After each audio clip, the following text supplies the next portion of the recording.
So you're the boy I've heard so much about. What about me? Let's see, you run a small but loved YouTube channel, you fight aliens, egotistical CEOs, and you've been tripping our radars. Radars. What are you talking about? I want to test something. What is this?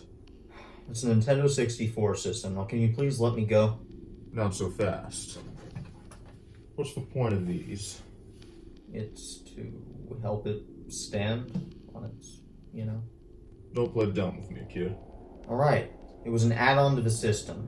Well, something that looked good on paper, but ended up being one of Nintendo's biggest failures. The 64DD. The story of the 64DD begins in 1995. Nintendo was nearing the final stages of development on its next flagship system, the Nintendo 64.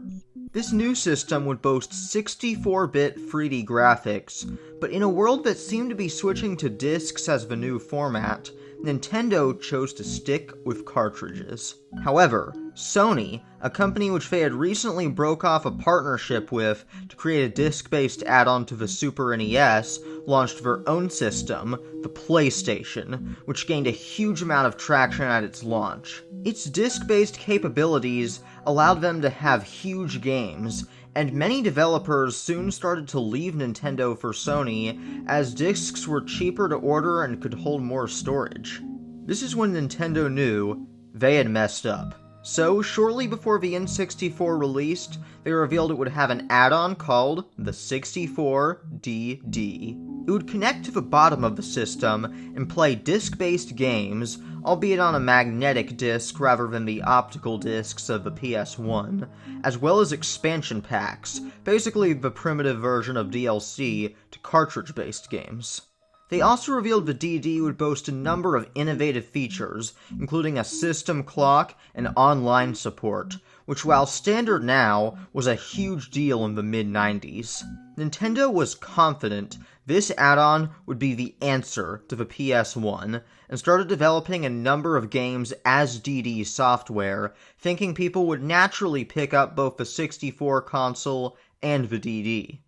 This might have been the case had it launched closer to the system's release, as originally intended, but the device unfortunately kept getting delayed time after time. The DD didn't end up releasing until December 1st, 1999, a good 3 years after the 64 came out. By this time, Nintendo had started to lose faith in the device, and had already converted many of its projects into standard Nintendo 64 titles to keep the system afloat as they faced Sony's mega success with more and more blockbuster games on the PS1. In almost the year 2000, when Sony was already gearing up for the PlayStation 2 and Nintendo for their new Project Dolphin, later the GameCube, one could easily say it was too little too late, but nevertheless, Nintendo had some confidence it could work. It launched in Japan alongside a few Mario Paint games, some expansion packs, and a new IP called Doshin the Giant, in which you control a yellow giant, answering the wishes of the inhabitants of the island you rule. It also came equipped with its own online service, called RandNet. RandNet would allow for basic gaming and internet functions such as online play and web browsing features.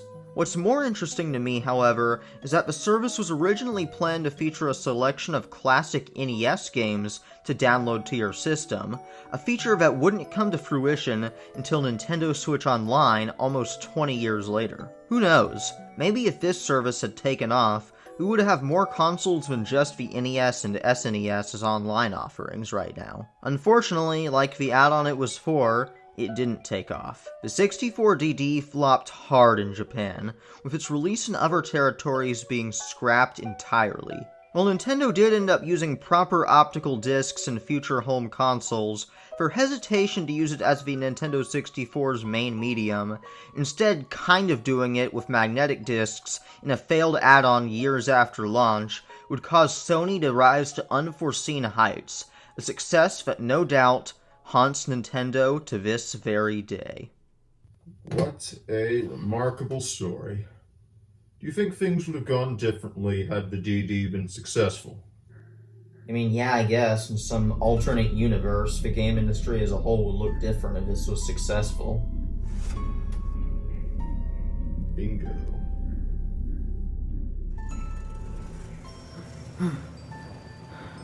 This again. Looks like this is a world where... Alternate universe of a 64 DD was successful. I know. Who are you? My name is Ron Dimencio. I'm the leader of ECHO, the Energy Containment and Holding Organization. We want to help you, Mr. Reed.